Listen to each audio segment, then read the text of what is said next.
Zishan Alam, sir. Player number 3, sir. 18 lakhs, sir. Player number 4, sir. 35 lakh taka, sir. Sir, BPL হলো বিনোদন premier league. আপনি যদি সারা বছর কোনো প্রকার বিনোদন না পান, তারপরে আপনি বিপিএল দেখলে ভরপুর বিনোদন পাবেন। এইটা আমরা জানতাম।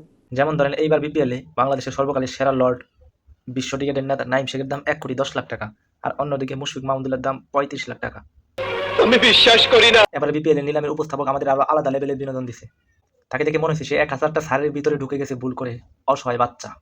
Zishan Alam, sir. Player number 3, sir. 18 lakhs, sir. Player number 4, sir. 35 lakh taka, sir. আগের বার তো চট্টগ্রাম উপস্থাপক হিসাবে ইয়াশা সাগরকে এনে চমক দিয়েছিল, তখন তো পোলাপান বাথরুম বেডরুম দৌড়াদৌড়ি করতে করতে জীবন শেষ। এইবার তো আরো বড় চমক, নাইম শেখকে দলে ফেরানো। হ্যাঁ ভাই, এটাই বিপিএল, চমকের উপরেও চমক। চট্টগ্রামের দলের হয়ে যারা নিলামের টেবিলে বসেছিল, তারা কি মেয়াদ উত্তীর্ণ পাতা খেয়ে এসেছিল নাকি? না, মানে আপনি যদি চট্টগ্রামের স্কোয়াডটা দেখেন তাহলে পুরাই সন্দেহজনক। মনে হচ্ছে ওরা খেলোয়াড় না, গোপনে গোয়েন্দা দল তৈরি করছে। গতবারের ফিক্সিং সন্দেহে এনামুল হক বিজয় এবং মুসাদ্দিক হোসেন সৈকতের মতো আরো অনেক খেলোয়াড় এবারে বিপিএলে নাই। তা আমার সন্দেহ হইতেছে এই জায়গায় চট্টগ্রাম দলটাই নিয়ে আবার হারিয়ে যায়। মানে তাদের স্কোয়াডটা দেখলে আপনি পুরাই সন্দেহজনক। অন্য দেশের লিগ মানে তরুণ প্রতিভাবান খেলোয়াড় বের করার মেশিন, যাতে পরবর্তীতে জাতীয় পর্যায়ে খেলতে পারে এবং দেশের নাম উজ্জ্বল করতে পারে।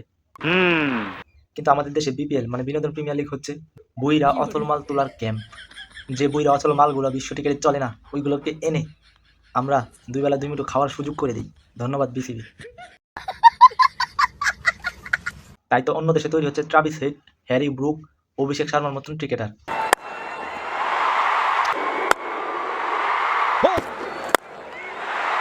Oh, just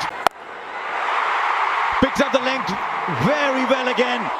আর বাংলাদেশে তৈরি হচ্ছে the legend Naim Sheikh, captain cool Najmul Hossain Shanto, আমাদের বিশ্বকবি তৈরি হৃদয়।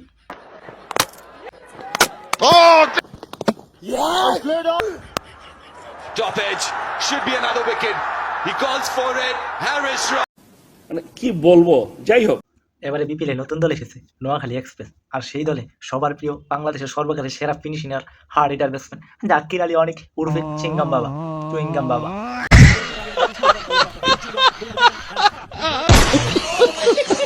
না, জাকির আলী অনেককে আমরা অধিনায়ক হিসেবে আমার পছন্দ না। পোলাডার এইভাবে অপমান না করলেও পারতেন। তিনি কিন্তু বাংলাদেশের সর্বকালের সেরা ফিনিশিং উর্ফে চুইংগাম বাবা। No, no, no, no.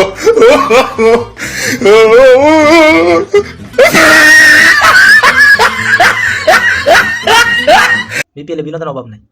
বিপিএলে শুরু করার আগে একদম জমজমাট থাকে, কিন্তু বিপিএল শুরু হলে হয়ে যায় বিনোদন শুরু। যেমন গতবার রাজশাহীর কথাই ধরেন, টিকেটারদের পারিশ্রমিক না দেওয়ার জন্য অনুশীলন বয়কট করেছিল, তার পরবর্তীতে বিদেশিরা ম্যাচ বয়কট করে দিয়েছিল। বিশ্ব ফ্র্যাঞ্চাইজি টিকেট লিগে এই প্রথম আমরা দেখেছিলাম কোনো প্রকার বিদেশি ছাড়া একটা ম্যাচ, যেটা রাজশাহী করেছিল এবং খেলেছিল। মানে কি বলবো, যাই হোক। হোটেল ভাড়া না দেওয়ার জন্য হোটেলে আটকে রাখার মতো সিনও আমরা দেখেছি এই বিপিএলে।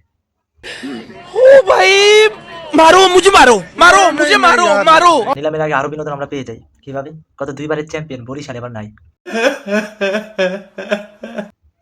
এবার যদি আসলে বরিশাল থাকতো, তাহলে নোয়াখালী বরিশাল একটা বিশাল উত্তেজনাপূর্ণ খেলা আমরা দেখতে পারতাম।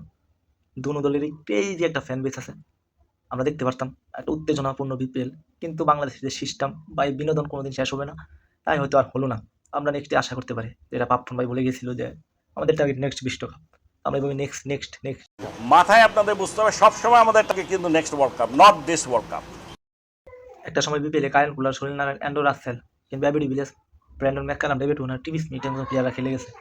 আর সেই বিপিএলের এখন কী অবস্থা? আমরা খেলোয়াড় খুঁজেই পাচ্ছি না। যত সব বছর মাল পিউষ চাওলার মতন খেলোয়াড় বিপিএলের নিলামে ওঠে। এরকম হাজার বিনোদন নিয়ে আমাদের বিপিএল এগিয়ে আসছে। আমরা বিপিএলের জন্য অপেক্ষা করছি, হাজারো বিনোদন পাবো। আজকের ভিডিও এতটুকু। ভিডিও যদি একটু ভালো লেগে থাকে, আজকের ভিডিও এতটুকু। ভিডিওর আগে একটা কথা বলি, আমার চ্যানেলের নামটা বদলাতে হয়েছে। আগে হাসি সেনাপতি ছিল, এখন শান্ত জুন। নাহলে ইউটিউব আমাকে গার্মেন্টস দিছিল, প্রায় কাছাকাছি হয়ে গেছিলো, তারপর চ্যানেলের নামটা চেঞ্জ করে ফেলি। তো আজকের ভিডিও এতটুকু। ভিডিও যদি একটু ভালো লাগে থাকে তাহলে লাইক করে দিও, তোমার বন্ধু বান্ধব একসাথে সবার কাছে ভিডিও শেয়ার করে দিও। চ্যানেলটা এতটা গুরুত্বপূর্ণ না যে তোমার সাবস্ক্রাইব করতে হবে। ভিডিওগুলো দেখছো এটা অনেক।